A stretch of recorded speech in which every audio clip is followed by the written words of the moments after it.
ತಮಿಳುನಾಡಲ್ಲಿ ಒಬ್ಬ ನಟ ಫಸ್ಟ್ ಟೈಮ್ ಪಾರ್ಟಿ ಕಟ್ಟಿ ಸಕ್ಸಸ್ ಆಗ್ತಾ ಇದ್ದಾರೆ. ಇನ್ನೂ ಅವ್ರಿಗೆ ಅಭಿನಂದನೆಗಳನ್ನು ಸಲ್ಲಿಸ್ತೇನೆ.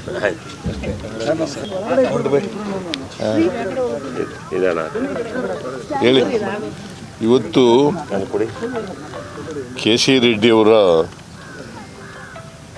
ಜನ್ಮದಿನವನ್ನು ಸರ್ಕಾರ ಆಚರಣೆ ಮಾಡ್ತಾ ಇದೆ. ಹಾಗಾಗಿ ಕೆ.ಸಿ. ರೆಡ್ಡಿಯವರ ಪ್ರತಿಮೆಗೆ ಅವರು ಹೂನಾರ ಹಾಕಿ ಅವರನ್ನು ಗೌರವಿಸ್ತಕ್ಕಂಥ ಸ್ಮರಿಸ್ತಕ್ಕಂಥ ಕೆಲಸವನ್ನು ಸರ್ಕಾರ ಮಾಡ್ತದೆ ಅಂತಕ್ಕಂಥ ಮಾತುಗಳನ್ನು ತಮಗೆ ತಿಳಿಸಲಿಕ್ಕೆ ಬಯಸ್ತೇನೆ.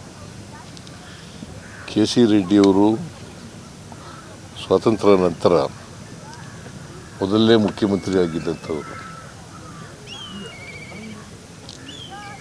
ಅವರು 5 ವರ್ಷಗಳ ತುಂಬಿದ ನಂತರ ಸಂವಿಧಾನ ಜಾರಿಗೆ ಬಂದು ಮೊದಲನೇ ಚುನಾವಣೆ ಆಗ್ತದೆ. ಮೊದಲನೇ ಚುನಾವಣೆ ನಂತರ ಅವರು ಚೀಫ್ ಮಿನಿಸ್ಟರ್ ಆಗಿರಲ್ಲ, ಕೆಂಗಲ್ ಹನುಮಂತಯ್ಯನವರು ಚೀಫ್ ಮಿನಿಸ್ಟರ್ ಆಗಿದ್ದರು. ಕೆ.ಸಿ. ರೆಡ್ಡಿಯವರು ಒಬ್ಬ ಸಮರ್ಥ ಆಡಳಿತಗಾರರು. ಜೊತೆಗೆ ಮೈಸೂರು ರಾಜ್ಯದಲ್ಲಿ ಕಾಂಗ್ರೆಸ್ ಪಕ್ಷವನ್ನು ಕಟ್ಟಿದಂಥವ್ರು. ಅವರು ಕೋಲಾರ ಜಿಲ್ಲೆಯವರು. ಕಾಂಗ್ರೆಸ್ ಪಕ್ಷ ಇವತ್ತು ಇಷ್ಟೊಂದು ಕೇಂದ್ರದಲ್ಲಿ ಮತ್ತು ರಾಜ್ಯದಲ್ಲಿ ಅಧಿಕಾರ ನಡೆಸಬೇಕಾದ್ರೆ ಗುದ್ಲಿ ಪೂಜೆ ಮಾಡಿದ್ದು ವಿಧಾನಸೌಧ ಅವರು ಕಾರಣ ಅಂತಕ್ಕಂಥ ಮಾತುಗಳನ್ನು ಹೇಳಲಿಕ್ಕೆ ಬಯಸ್ತೇನೆ.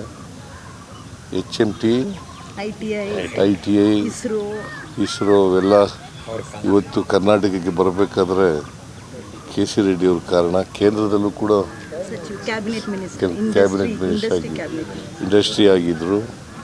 ಸೊ ಅವರನ್ನು ಇವತ್ತು ನೆನ್ಕೊಳ್ತಕ್ಕಂಥ ಅವರ ದಾರಿ ಆಡಳಿತದ ಹೆಜ್ಜೆಗಳಿದ್ದಾವಲ್ಲ, ಅವು ನಮಗೆಲ್ಲ ದಾರಿದೀಪ ಅಂತಕ್ಕಂಥ ಮಾತುಗಳನ್ನು. ಒಬ್ಬ ಸಮರ್ಥ ಪ್ರಾಮಾಣಿಕ ರಾಜಕಾರಣಿಯಾಗಿದ್ದರು. ಸಾರ್ವಜನಿಕ ಜೀವನದಲ್ಲಿ ಅವರು ಪ್ರಾಮಾಣಿಕವಾಗಿ ಇದ್ದಂಥದ್ದು ಮತ್ತು ಸ್ವಾತಂತ್ರ್ಯ ಹೋರಾಟದಲ್ಲಿ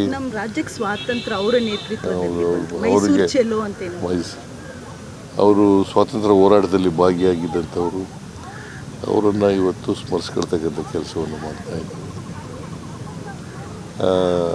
ಅವರ ಆತ್ಮಕ್ಕೆ ಚಿರಶಾಂತಿ ದೊರಕಲಿ ಅಂತೇಳಿ ನಾನು ಪ್ರಾರ್ಥನೆಯನ್ನು ಮಾಡ್ತೇನೆ. ಅವರ ಆಡಳಿತ ನಮ್ಮೆಲ್ಲರಿಗೂ ಕೂಡ ಮಾದರಿಯಾಗಲಿ ಅಂತಕ್ಕಂಥ ಮಾತುಗಳನ್ನು ಬಯಸಿದರು. ಸರ್, ಈಗ ಎರಡು ಬೈ ಎಲೆಕ್ಷನಲ್ಲಿ ಮುನ್ನಡೆ ಸಾಧಿಸಿದೆ ಸರ್ ಕಾಂಗ್ರೆಸ್ಸು. ನಾವು ಎಕ್ಸ್ಪೆಕ್ಟೆಡ್ ಮಾಡಿದ್ದು ಸ್ವಲ್ಪ ದಾವಣಗೆರೆಯಲ್ಲಿ ನಮ್ಮ ಕಾರಣದಿಂದಲೇ ಸ್ವಲ್ಪ ಲೀಡು ಕಡಿಮೆ ಆಗ್ಬೋದು. ಆದರೆ ನಾವು ಗೆಲ್ತೀವಿ. ಅಲ್ಲಿ ದಾವಣಗೆರೆಯಲ್ಲೂ ಕೂಡ ಗೆಲ್ತೀವಿ, ಬಾಗಲಕೋಟೆಯಲ್ಲೂ ಕೂಡ ಗೆಲ್ತೀವಿ. ಪಂಚರಾಜ್ಯ ಚುನಾವಣೆಯಲ್ಲಿ ಕಾಂಗ್ರೆಸ್ಗೆ ಓವರಾಲ್ ಹಿನ್ನಡೆ ಆಗ್ತಾ ಇದೆಯಲ್ಲ ಸರ್ ಎಲ್ಲ ಸ್ಟೇಟಲ್ಲೂ. ಈಗ ವೆಸ್ಟ್ ಬೆಂಗಾಲ್ನಲ್ಲಿ ನಮ್ಮದೇನು ಇರಲಿಲ್ಲ. ಅಸ್ಸಾಂನಲ್ಲಿ ನಮಗೆ ಎಕ್ಸ್ಪೆಕ್ಟೆಡ್ ರಿಸಲ್ಟ್ ಬಂದಿದೆ. ಜನರ ಆಶೀರ್ವಾದ ಏನು ಮಾಡಿದ್ದಾರೆ ಅಲ್ಲಿ ಅದನ್ನು ನಾವು ಒಪ್ಕೊಳ್ತೀವಿ.